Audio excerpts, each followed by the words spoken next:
Welcome to Canine Campus, podcast number 2. In the second part of our continuing series on adult and adolescent obedience, your trainer, Devin Gaston, talks about the principles of positive reinforcement training, why and how we use it, and more of the tips and techniques covered in our most popular class. Sit back and enjoy. This is the Canine Campus podcast on caninecampus.com.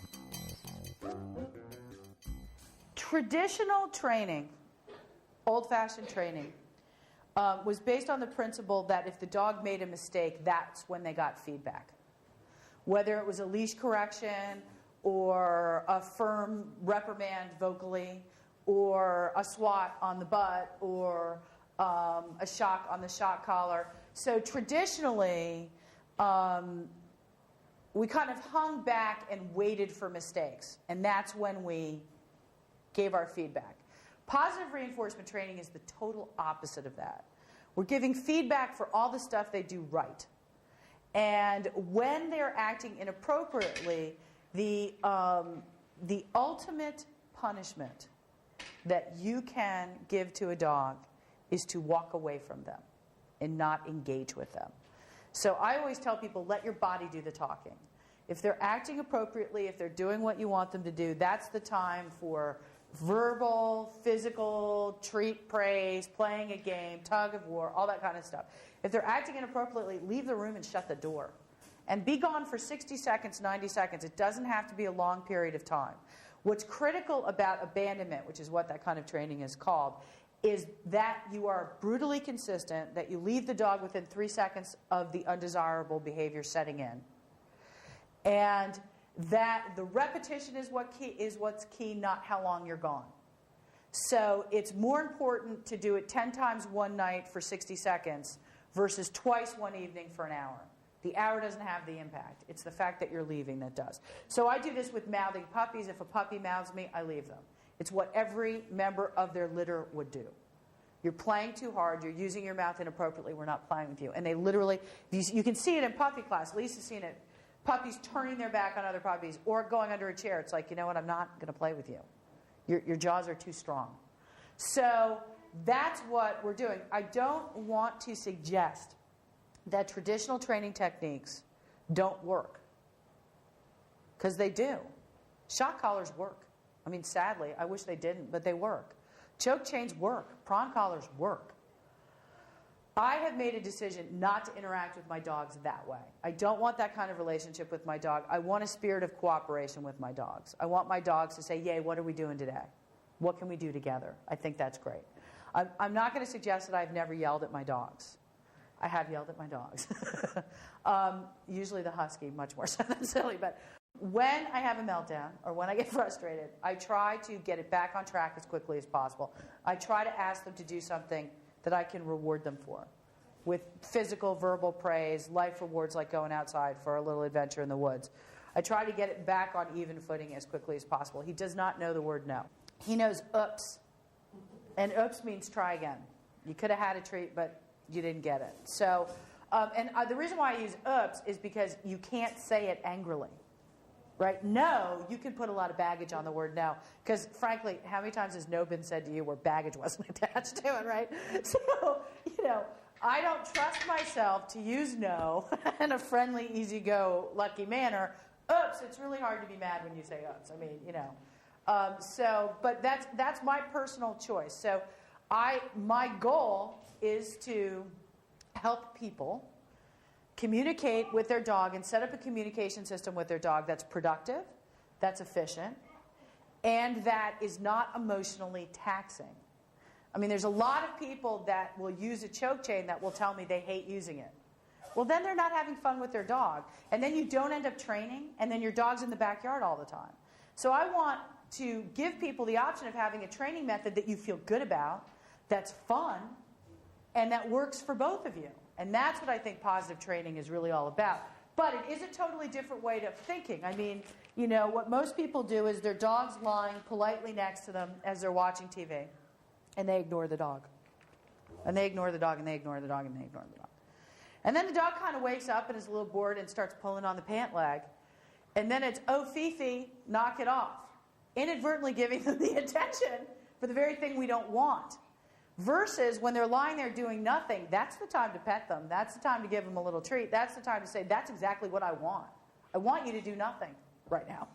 So I think settling is a hugely important skill for a dog. I think self-control is a hugely important skill for a dog. And you can teach it. You can absolutely teach it.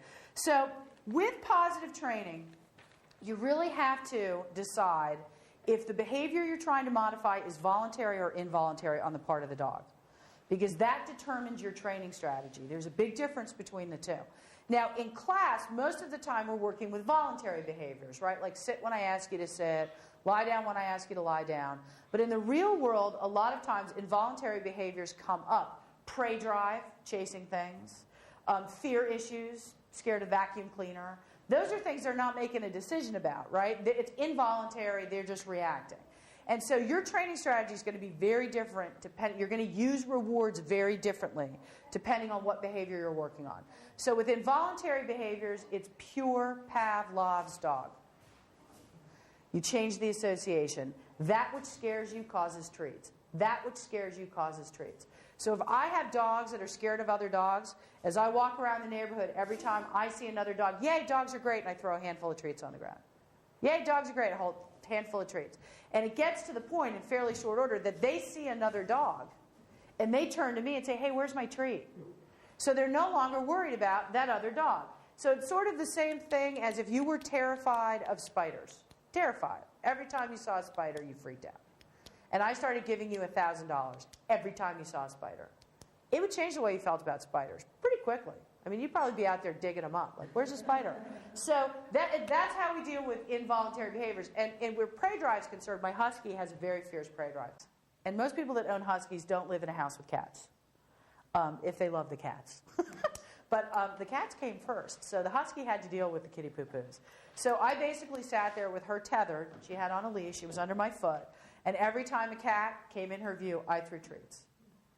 I threw treats. So the reward isn't over there chasing that cat. It's actually right here doing nothing. And so, you know, my goal was to get her to the point where she saw the cat, and once again she looked at me and said, where's the treat? Now, she still can fly. Like, she'll see a cat, and she'll start to make the move. But often she'll self-correct. Or if I say, hey, Mies, leave it, she'll stop dead in her tracks. So I gave up too early. I only worked on it for 2 weeks. I really needed to work on it for a month. If I worked on it for a month or 6 weeks, she wouldn't even start to go after them. And so I really need to revisit that. My cats are pretty savvy, though. But so that's the same principle applied to two different kinds of involuntary behavior. One was fear-based and one was prey-based. You're listening to the Canine Campus podcast on caninecampus.com. Okay, voluntary behavior. This is really where most of our training is going to be concentrating on. Dogs are like people. If anything that has a central nervous system works on the same basic psychological principles. We do what's rewarding, we avoid what isn't.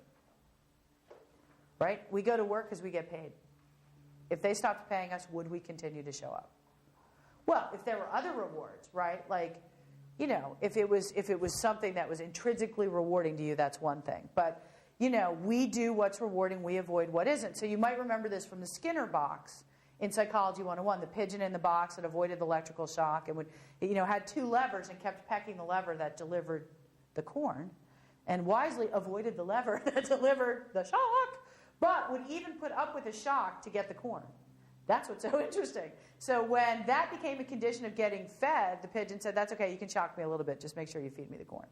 So we will put up even with a little bit of pain to get the big reward in the end. So dogs are the exact same way.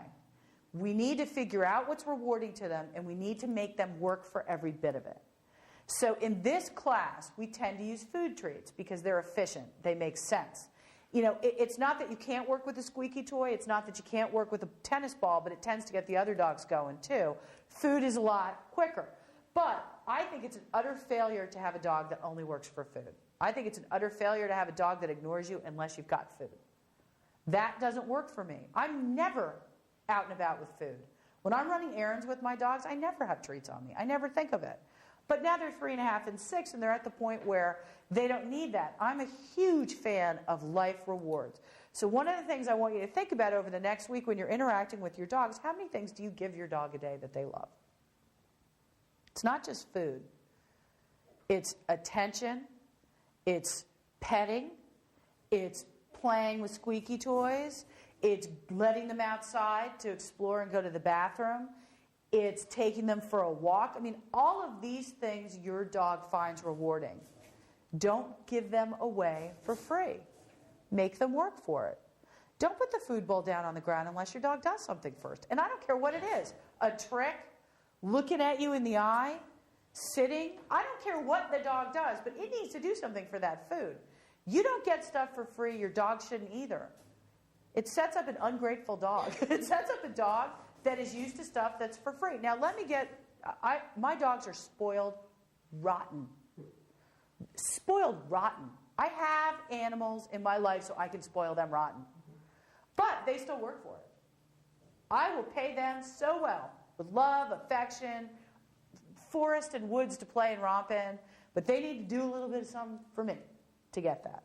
And I think that that's a really fair relationship to set up. So, with positive training, we're going to be using two basic training strategies. Positive reinforcement, rewarding the behavior that we like with things the dogs find rewarding, and negative punishment, removing ourselves when the dog is acting inappropriately, or managing the environment. I had a client that asked me to teach their dog to not drink out of the toilet. And I said, okay, that's doable. That's doable. But it's the freshest water supply in the house, right? The dog's wondering why you're going to the bathroom in it, because it is the freshest water supply in the house. Would it not be easier short term to just shut the lid? Let's get some other things going, some other basic obedience. We can revisit this subject. So pick your training battles. Pick where you want your energy to go. Some things it's going to make more sense to manage. Some things it's going to make more sense to train. I don't know what that is in your life. You're the one that's going to have to figure that out. You might like your dogs on furniture. Our dogs aren't allowed on furniture. Now, and Stacey's about to say that's not true. They were on the bed this morning. I know. They're allowed on our bed by permission only. It used to be on the days I changed the sheet. Now I fully admit it. It's every morning I have coffee. But they wait at the door, and they have to be asked up by permission, and then it's anything goes, because I love them on the bed with me. And I totally know why you're sleeping with Riley. I do. So I don't care if your dogs are on the furniture. That's your business. It's your furniture. I still think that it should be by permission, and they should do something for it. Even if you're not going to have it by permission, hey, sit, okay, now you can get on the furniture. I mean, it doesn't have to be anything big. The reason why I think it's good to have it by permission is like, when your 80-year-old grandmother comes and the 100-pound dog is used to being on the couch, there can be some issues. Little Bichon Poo-Poo, who cares, right? They're barely taking up any space. But Riley, a big boy. Okay, so those are our two training strategies. You're going to reward the behavior you like. You're going to ignore, prevent, or manage the behavior you don't like, or you're going to abandon. And you're going to do that here. If you come in here and your dog's barking at other dogs, I'm going to tell you to walk into that back hallway and completely ignore your dog till they stop barking. Because if you say, shh, you might as well give them a meatball. You just gave them exactly what they wanted. Attention. You looked them in the eye. You could have said, shh, really mad. Doesn't matter. Still attention. Dogs don't care about negative attention. They're like kids. As long as it's coming their way, they don't care. Pay attention to me. Look me in the eye. So, when dogs jump up, I don't do this. I don't knee them. Because, if you knee a black lab or a golden retriever, they think you're playing. They're like, woo, let's go. A hound dog too, I would bet. But you turn your back and you totally ignore them and they lose you for a few minutes. That's potent. It's why did they jump up to begin with? Because they're happy to see you. And they want to smell your breath, and they want to know what you've been eating, where you've been hanging out, what's been going on. And if you remove all that from them, you don't even get that information. That's potent. That is potent. So you'll be amazed at how well abandonment works. And everyone here will end up probably having to do it at some point or another with their dog. And like I said, I'll just say, hey, go hang out and I'll click and treat your dog for when they're quiet. You guys will come back. Thanks for listening to the Canine Campus Positive Dog Training Podcast. For information on purchasing the training aids mentioned in this podcast, visit our website at www.caninecampus.com. We welcome your feedback. Email us at podcast@caninecampus.com.